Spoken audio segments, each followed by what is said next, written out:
Hello everybody, my name is Michelle and today we are doing a book haul. I straightened my hair kind of for you guys, kind of for fun, but it's 79 degrees out today and so I already messed it up. This is not how I normally do my makeup. I don't normally do my makeup.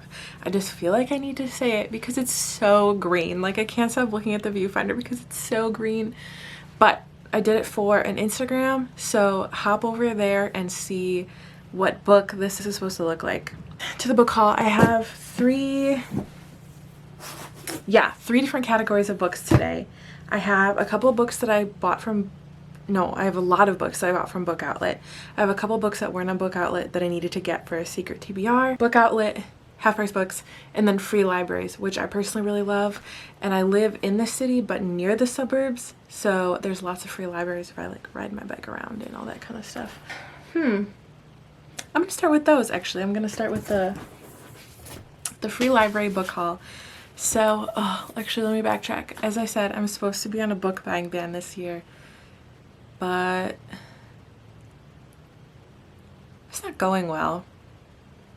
So I amended it. Amended it again, and basically the point of the book buying ban, which I think is the point of most people's book buying bans, is to get rid of books on their TBR.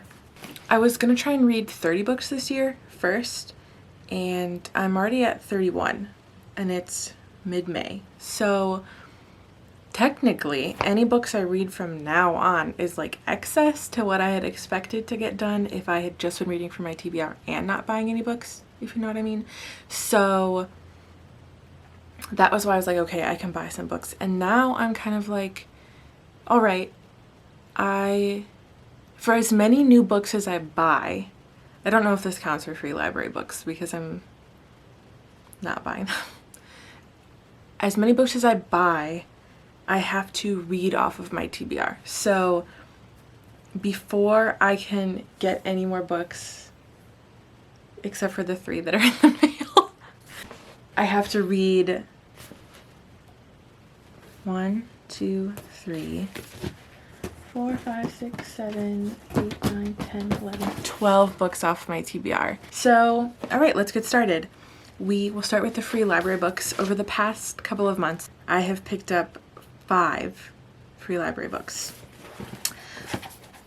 on, I think, 3 different occasions. So the first one is The House on Mango Street, which I don't know anything about. I know it's a classic, or at least famous enough that I've heard of it.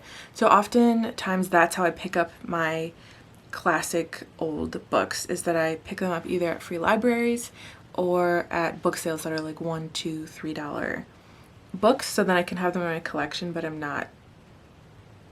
they're not usually in my immediate TBR, so that I'm not spending a lot of money on them. So actually I'm just going to read really quick what this is about. It's a story about a young Latinx girl from basically a bad neighborhood in a bad world, and it's about her overcoming her circumstances, I think. And it's really short. Oh my gosh, they're vignettes. It said that on the back, but I didn't like register what that was about. Then we have A Room of One's Own by Virginia Woolf, who I have To the Lighthouse right here, which I had to read for school, and I pretty much hated it, but it may have been too advanced for me at the time, so I do want to give it another chance, and I do want to give Virginia Woolf another chance, especially because she is so famous and so many people do love her. And again, this book is really short, 113 pages. It's got a lot of underlines, which is really cool. And then we have Our Town by Thornton Wilder, winner of a Pulitzer Prize. Shoot. I just gave my grandpa my Pulitzer Prize books, plays, because he's going through those right now. So at one time I may have known what this is about, but I don't anymore. I picked it up solely because it's a play, which I pretty much would never expect to find in free libraries because you really almost don't even find them in bookstores. Then the 4th book that I have from a free library is called Summer People by Brian Grow, and this I actually picked up when I dropped off All the Stars and Teeth from the book of the month. And this one I picked up because it has a young caregiver, which is what I do, and he works with this elderly woman and basically like discovers all of her secrets, and there's mishap. And then it says he discovers companionship with a philosophical ex-punk Episcopalian pastor, and more than companionship with the alluring nanny of the pastor's children. So that sounds interesting to me. Relationship dynamics that you don't normally see in books. So that's why I picked this one up. Number 4. And then our last free library find was a shocker.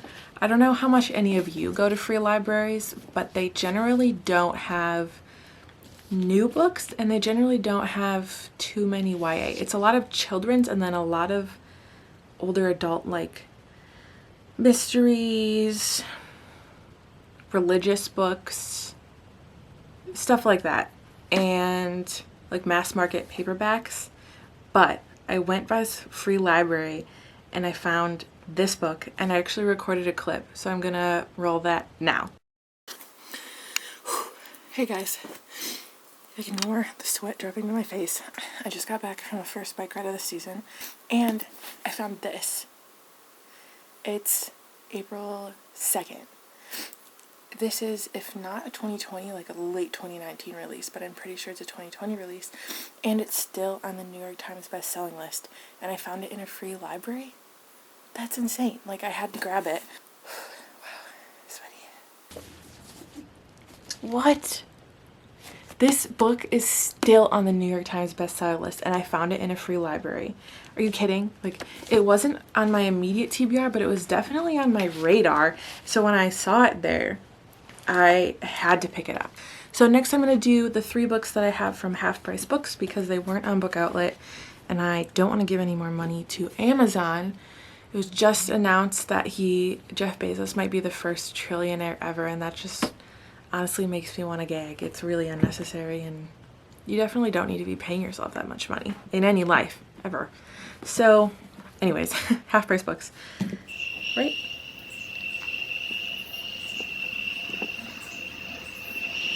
Yeah, Half Price Books. So, first I have this book, Blankets, and this is by Craig Thompson, and it's a graphic novel. It's a story of first love, and it was pitched as a fluffy feel-good book, and it was not that. It deals with a lot of his childhood issues and then stresses in his life and his love interest's life at the time, which is totally fine, and I think actually was better than it just being fluffy. But I picked it for a video that I'm filming because it said fluffy feel good, so in that way I don't think it was advertised well. So I gave this 3 stars. I read it in one day, even though it's like 580 pages. And then the second book I got from Half Price Books is The Poet X by Elizabeth Acevedo. I have been meaning to read this for a while. This is something that's like right up my alley. It's slam poetry, which I love, and it's underrepresented voices. It's a woman finding her power, all that kind of stuff.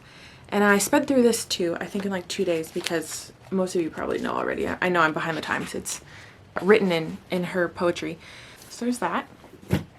And then the last Half Price Books book that I got is A Heart and a Body in the World by Deb Coletti. And this one I'm gonna start today. I've been saying that for a while, but I'm gonna do it today. And this is about a girl who experiences a trauma. It doesn't say, but I think it's some kind of, it doesn't say in the back, but I think it's some kind of sexual assault. And she starts running. Well, she's already a runner, and she runs more after the trauma to deal with it. So that's my last Half Price Books book. And then we have my Book Outlet box. I went on Book Outlet, like I said, to try and find these ones, and these were the ones that Book Outlet didn't have. The only other book that I needed to get, there's only one other book. So I got that, and then I stayed on the site for a couple hours. So I got 8 more. Is that math right? Yeah, 8 more. So I got 9 books total, I believe. So the one that I went on the site to get was Challenger Deep by Neal Shusterman. So this had the biggest potential to be a 4 or 5 star, especially because it's about a boy who struggles with an unnamed mental illness, and he kind of has a breakdown and proceeds to live in 2 worlds, the real one, the one that we perceive to be reality, and then this world inside his head on a ship. And he's being pulled back and forth between the two. All the criticism that I saw about it was, oh, this isn't realistic, or this would never happen, or this, yeah, basically that like unbelieving type things. But Shusterman is very adamant. He writes a note in the back that his son is went through this. Like, they went through this together as a family, and all the drawings in the book are actual drawings that his son did while he was in kind of a mental break. So for people's criticism of this book to be that it's not realistic, I find kind of baffling, because clearly they must not have a mental illness if they think things like these can't happen to people and inside of people. So definitely a book that I would recommend for sure. The next book is Don't Ever Change by M. Beth Bloom. So this book is about an aspiring writer. So any book that has a writer in it, I almost automatically pick it up.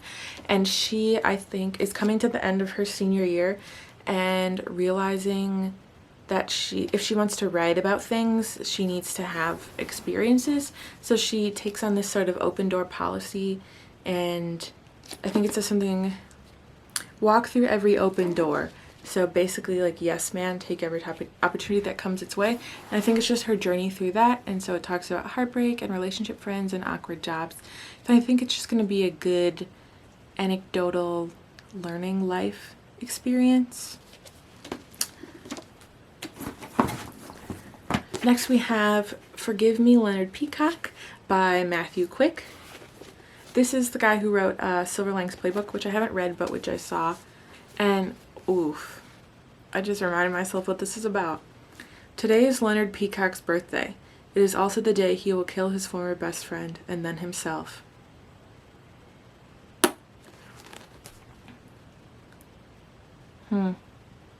That's all I'm gonna say.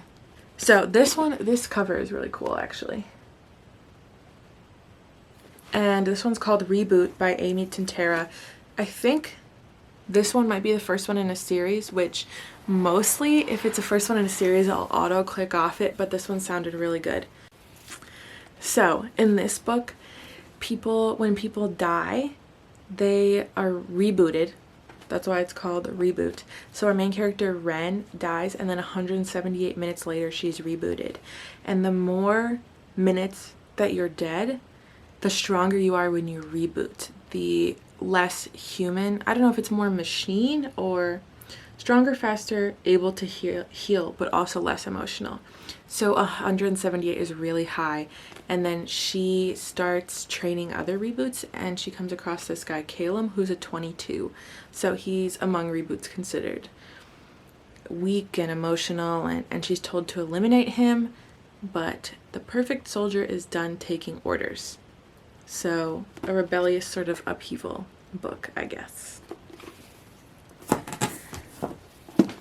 Then we have Wild Bird by Wendelin Van Draenen. Ooh. 8 weeks of survivalist camp in the desert, 8 weeks to turn your life around. Yeah, right. Well, I know I definitely read more about it on the website, but I don't remember what it's about anymore, so that's all you're gonna get. Then we have another Neal Shusterman. Although he wrote this with, wait. No, it was the right way. Right? Dry. By Neal Shusterman and Jared Shusterman, which is his son. Hold on. I don't think it's the same son. Yeah, so this one is Brendan Shusterman. This one is Jared Shusterman. So they wrote this together. I've heard great things about this. It's about a drought. That's all I know. It's about a drought. That's exciting. to me, sort of survivalist. I really like dystopian books, and I'm really sad that they have a bad rap now because of the big flare after the Hunger Games and Divergent, and now there's not as much a market for them. I do know that they're going to come back. They're just not back yet.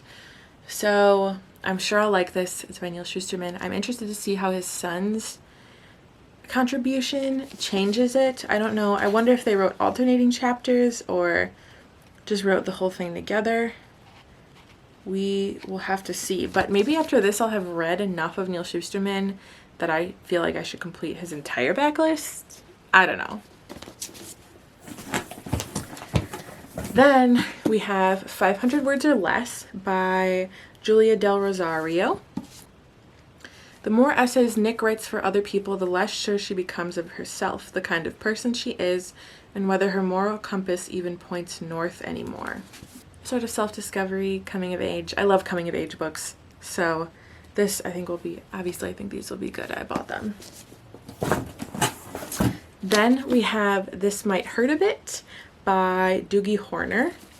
This is one of those really current, like, book titles. This is a really popular style right now. Kirby and his friends PJ and Jake sneak out of his house to play a prank with consequences that follow them to school the next day. So it says it's a year after the worst day of Kirby's life and he is still running. Then him and his friends play a prank and the consequences follow them.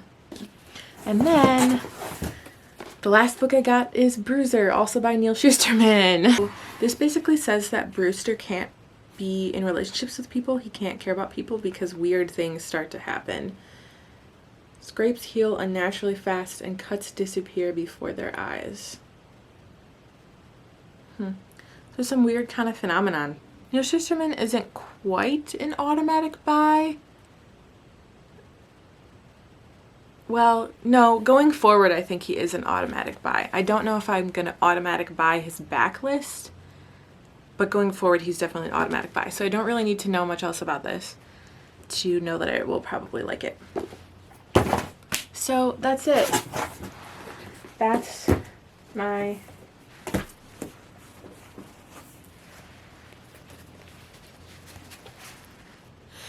there's half my wonderful book haul. So let me know if you read any of these. Which ones should I put like at the top of my TBR? Like I said, I've already read these. Is that it? Only 3? Okay, well that's it. I've already read these and I'm reading this one next. So let me know your thoughts. I would love to hear them. Bye.